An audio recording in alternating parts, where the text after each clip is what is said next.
नमस्कार मंडळी, जय महाराष्ट्र, जय शिवराय. माझं नाव आहे कॅप्टन राज.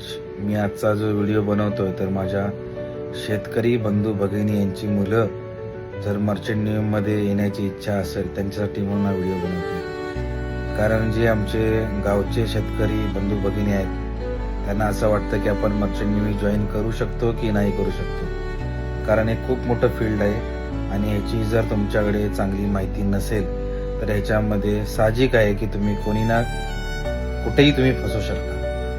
कारण याची इन्फॉर्मेशन असणं खूप गरजेचं आहे. कारण आमच्या काळामध्ये कोणताही सोशल मीडिया किंवा काही नव्हतं. त्यामुळे सध्याच्या काळामध्ये सोशल मीडिया आहे तर तुम्हाला चांगली इन्फॉर्मेशन मिळते. असं समजू नका की मी गावी शिक्षण घेतलंय तर माझं कुठे काय होणार की नाही. भावानो, असं काही नसतं. तर माझे शेतकरी बंधू भगिनी त्यांची जी मुलं आहेत त्यांच्यासाठी मी सांगतोय, तुम्ही गावी शिक्षण घ्या, शहरामध्ये शिक्षण घ्या.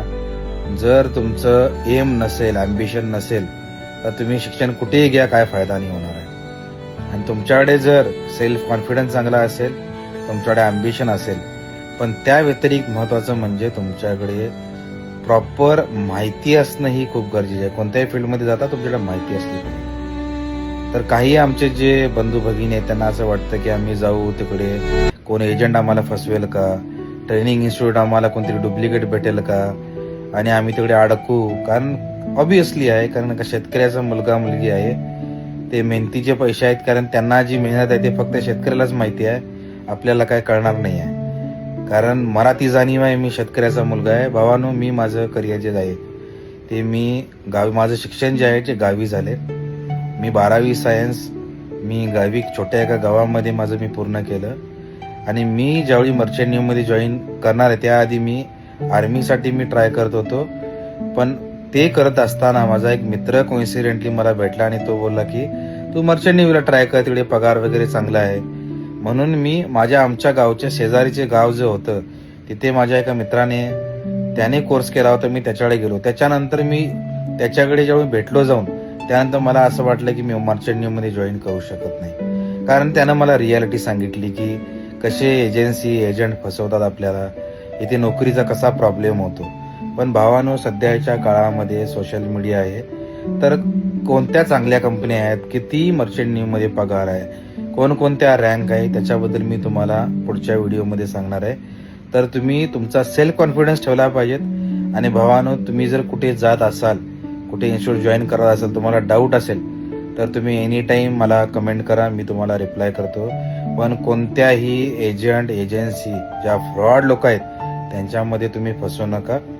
कारण माझं एम आहे की जी लोक आता नवीन येत आहेत त्यांचं करिअर चांगलं झालं पाहिजेत. मुलांनी त्या करिअरमध्ये ग्रोथ केली पाहिजे. असं नाही की मी पैसे भरले गेलो. कारण मला असे काही लोकांचे कॉल येतात. माझ्या गावच्या साईडचा आहे पण एक मुलगा आहे, तो जाऊन कुठे टर्कीमध्ये जाऊन फसलाय. त्याच्या फॅमिलीनं मला कॉल केला, सर तुम्ही काय करू शकता का. आता हे आहे की आम्ही जी काय तुम्हाला अडचण असेल किंवा तुमचा मुलगा कुठे जाऊन फसला असेल तर तुम्ही जे आमचे शिपिंग मास्टर असतात त्यांना जाऊन तुम्ही भेटले पाहिजेत. त्यांना तुम्ही पूर्ण डिटेल सांगितली पाहिजे की कोणती कंपनी आहे, कोणत्या कंपनीमध्ये तुमचा मुलगा गेलाय आणि तो कोणत्या रँकवरती गेलाय, कधी गेलाय आणि कधीपासून तुम्हाला कॉल नाही आल्यात. कारण आमच्याकडे एवढी इन्फॉर्मेशन नाही आहे आणि आमच्या लेवलला आम्ही जी मदत आहे ती डीजीच्या साईडवरूनच करू शकतो. शिपिंग मास्टर आहेत तेच करू शकतात. किंवा तुम्ही शिपिंग मिनिस्ट्री आहे त्याच्यामध्ये जर कोण असेल तर तुम्ही त्याला जाऊन भेट देऊन सगळे प्रॉब्लेम सॉल्व्ह करू शकता. तर काही लोक आता व्हिडिओ टाकतात, अरे यार आ जाओ पॅसेंजर शिप पे ऐसा है वैसा है. भावानो, असं काही नाही आहे. कारण जे आता तुम्हाला मी जर सत्य गोष्ट सांगितली की इथे कॉन्ट्रॅक्ट किती महिन्याचे आहेत, किती महिने राहावं लागतं, किती पगार आहे, तर तुम्हाला त्याची रियालिटी कळेल आणि ते मी पुढच्या व्हिडिओमध्ये मी सांगतो. तर तुम्हाला सगळं माहिती पडेल की मर्चंट नेव्हीमध्ये येण्यासाठी काय स्कोप आहे, किती पगार आहे, कोणत्या रँकपर्यंत पोहोचू शकता तुम्ही, ह्या सगळ्या गोष्टींमध्ये सांगतो. आता बाकीचे लोक आहे त्यांना कसं वाटतं, अरे बाप रे बाप, आपला बाहेर देश फिरायला मिळतो. अरे तुम्ही जट्टीवरतीच फिरता आणि कुठे जाऊ शकत नाही.